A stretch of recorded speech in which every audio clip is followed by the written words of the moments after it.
Okay, so we're going to take a look at lowest spike for a 275 plus sorcerer. You can expect around 3kk profit, 3kk raw experience per hour with up to 1.2kk profit per hour. I do think that will be difficult to get due to how heavy the loot is, so you likely will need to start skipping some of the loot.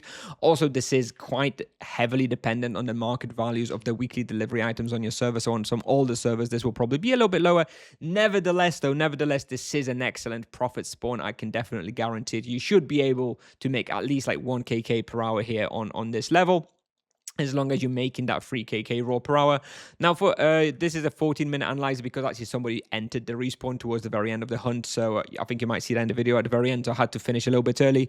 So I actually think maybe even more than 3kk raw is doable here. I think if you were playing efficiently, you could probably do like 3.1, 3.2, maybe even like 3.3. So it is a respawn that scales fairly nicely. It's very profitable and has a ton of bestiaries that you could progress as well. So that's pretty great. Gonna spawn a lot of echoes here as well because the density is pretty crazy.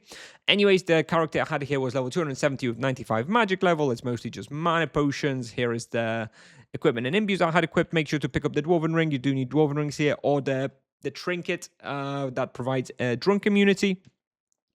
I ran out of vampirism throughout the recording of this video, but I did have a vampirism imbue in the armor as well. There is no access quest required. You need a Dwarven Ring. You may want to consider picking up a Behemoth Grizzly Adams task. I mean, you are only killing about 150 behemoths per hour, but if you really love this place, you're going to hunt here a lot, may as well get the Behemoth progression.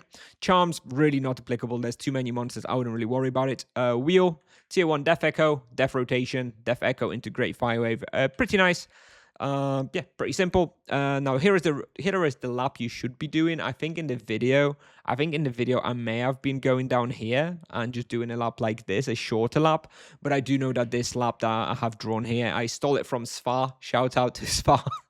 And he definitely knows the good lap. This is definitely the better lap to do. So when you're watching the video, do keep in mind that I may have gotten a little confused because this layout is a little bit confusing. I may have gone a different way or something. But yeah, I think this is the lap you should be doing.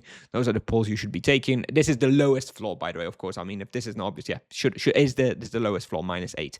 That is the best one for pushing experience on lower spike. And yeah, anyways, that's all I have for you today, guys. I'll play the video. A pretty fun hunt, honestly. I have a pretty good time here with the Death Echo. Much better and much more comfortable than it was before the rebalance, at least in my opinion. Anyways, thanks for watching. I'll see you in the next one. Bye.